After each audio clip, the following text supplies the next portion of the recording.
Welcome to our video lecture on the STEAM program here at Apax Leaders. My name's Kevin, and I'm going to be talking about everything you see on your screen here. What and why and foundational concepts.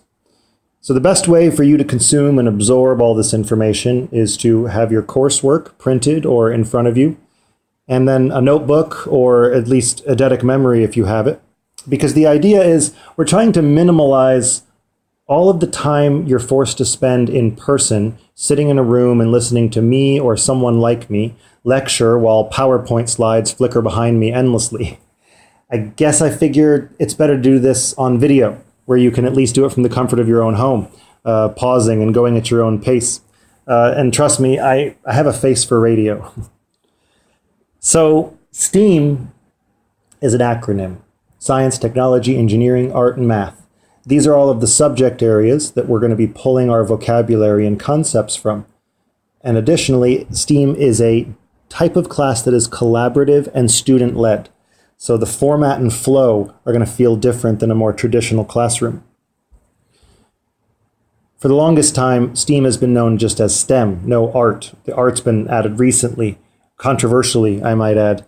But the idea is that these subject areas intersect in the real world, so they should intersect in our classroom as well.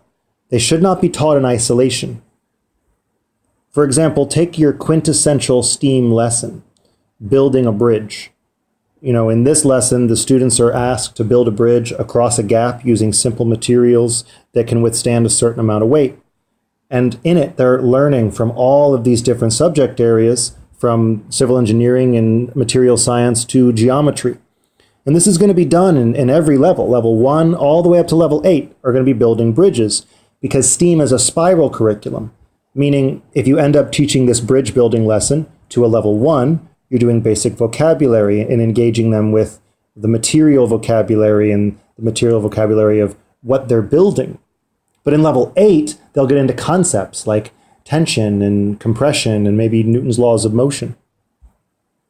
The research is showing that this hands-on, observational, student-centered way of teaching is so much better for retention and engagement in the classroom, especially for ESL and ELL learners. And furthermore, this whole STEAM wave that's happening is very much a reaction to old ways of teaching. It's now the opposite of how it was used to be done. And also, people look at the job market and they see, for those of us whose jobs won't be automated in the future, and I think teachers are pretty safe, they're going to need these skills, these STEAM-based skills. So it's just, I think I'm pretty excited about what this program can do and what potential it has. So let me jump into the foundational concepts. These are all the things you need to know before joining us in the training, and I'm going to spend a little bit of time on each one. Starting with student-based, inquiry-based learning. The best way, I think, for me to define this is to talk about its opposite, teacher-based learning, which STEAM is not teacher-based.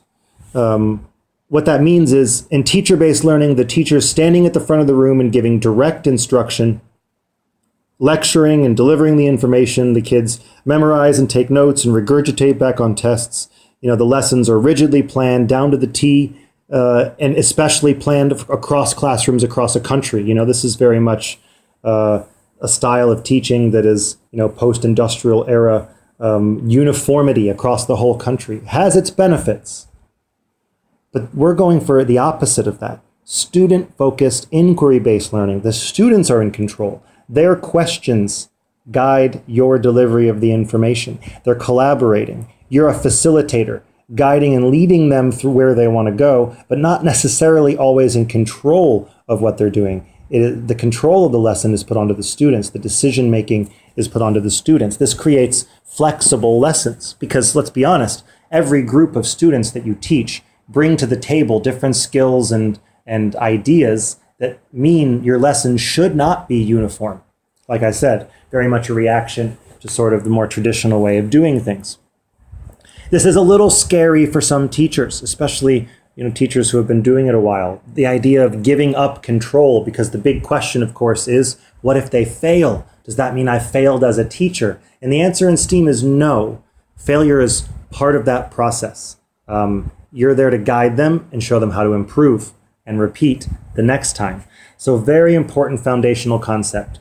And I think you'll see more as we go through the pillars and then the class structure of what I mean about giving up control and facilitating the students. The second pillar is this idea of the 4 C's, these 21st century skills, been going on for the past few decades. Definitely not revolutionary or new, but useful and incorporated into every STEAM lesson you're going to do. Every lesson, they're collaborating, communicating with each other, creating something using critical thinking. Take a look at the middle picture on this slide. We understand that this is not necessarily an immersion classroom. This is leaning more towards bilingual. Now, we want to speak English as much as possible, 100% if possible. But the Vietnamese TA will be there with you to support the students with translation and native language explanations, because we will be sometimes tackling difficult concepts with English deficient students. Because our lessons intend to jump up to the top level of Bloom's taxonomy as quickly as possible. This inverted pyramid, we are working at the top, creating and evaluating, analyzing right away in a lot of the lessons. So that you're gonna find, I think, that the support of the Vietnamese TA is very important and extremely helpful to the students' learning. The way that we're going to be doing this critical thinking and this evaluating and analyzing is through the use of investigations. This is our third pillar, investigative learning. I want you all to have in your head the idea that the word activity is a dirty word. It's a bad word. An activity, well, let's look at what an activity is. Imagine a teacher standing at the front of the room with all the materials to make a peanut butter and jelly sandwich, and all the students on their desk, have peanut butter and jelly sandwiches. And the teacher says, "No one touch your peanut butter and jelly sandwiches. Watch me do it." And then they take them step by step. And then the teacher leads the students step by step through making a peanut butter and jelly sandwich. At the end of this lesson, every kid's going to have a peanut butter and jelly sandwich, and that's a successful activity. But look inside the skills that the kids are learning, like following instructions and obedience. Sure, that's great, but we want them to formulate their own way to make a peanut butter and jelly sandwich. Now, this is not that idea of everybody's peanut butter and jelly sandwich is equal. It's this idea that we need them to find the way to make the best peanut butter and jelly sandwich we can. Look at the bottom of this table.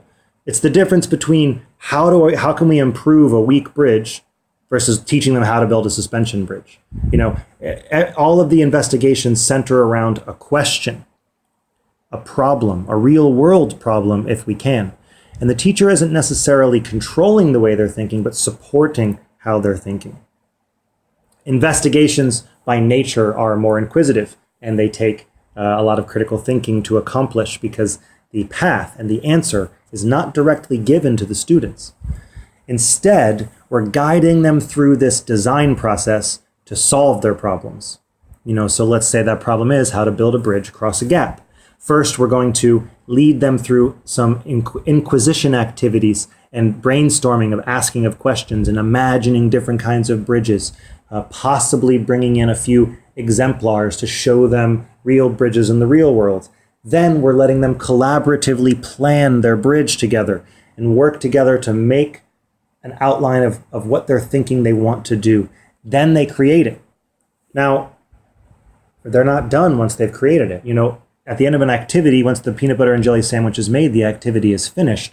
But in an investigation, we want to continue. How can we improve this bridge? And that takes us back to the beginning of the loop, asking questions about how we can improve and imagining how it can be better. This process is facilitated by you. You're going to be herding those students through this process and guiding them through it until, after many, many repetitions, it will be embedded in their brain circuitry, how to attack and solve a problem. So later in the term, when you put the problem up, they're already thinking and asking and planning kind of intuitively.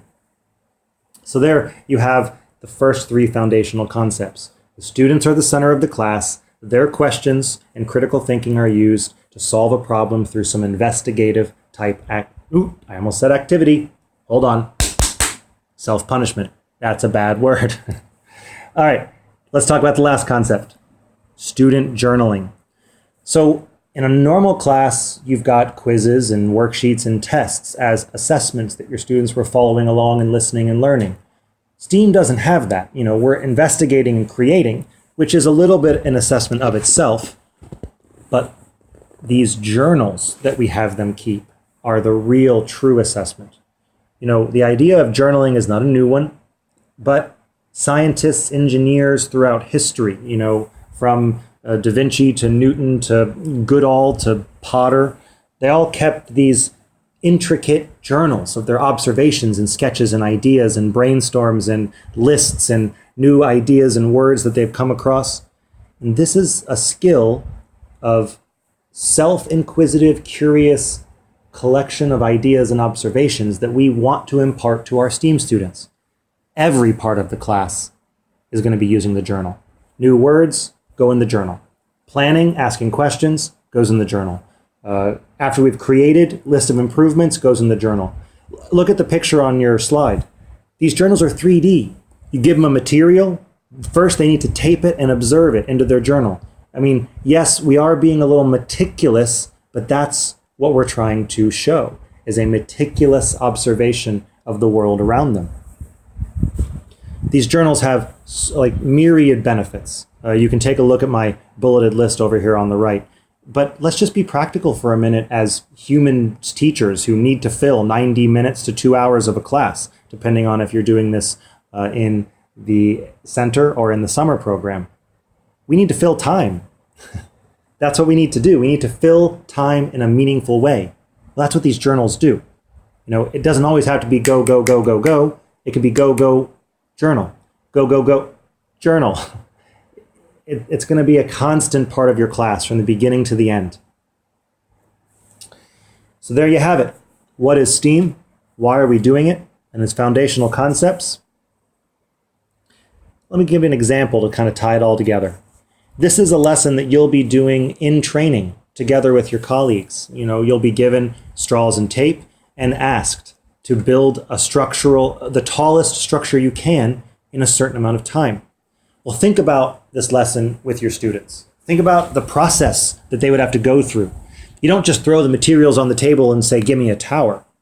You first put them in their groups and observe the materials that we have and discuss the idea of towers, maybe show pictures, maybe have them draw pictures. Then eventually they get to planning their own tower based on the materials that they've gotten. Everything goes in the journal. Then after their tower is built, they're going to be constantly at the halfway point and the final point looking for improvements, going through that design loop over and over, guided by you, improving their tower until they can get it to stand and be as tall as they can. And finally, in the finished product, they're recording everything into their journal and maybe even doing a little reflecting and writing about the process they've gone through so they can discuss it and explain it back to the classmates. This lesson pulls from many different subjects in the STEM fields, and it's engaging, hands-on, and fun. So, in summary, as you're going to see when we go through the class structure in our next video and as we jump into the simulation and training, this is going to be a student-focused class where they're going to be inquiring their way from one step to the next. We're going to be pulling from all the different letters of the acronyms, and we're delivering concepts and vocabulary from these fields that they're not necessarily getting, as well as this kind of way of building curiosity and thinking, building creativity, forcing collaboration and communication. These 21st century skills are embedded in there. We're doing this through investigations, not activities, and we're jumping up to the highest level of Bloom's taxonomy possible as quickly as possible to truly challenge them and foster these soft thinking skills. Thank you for your attention.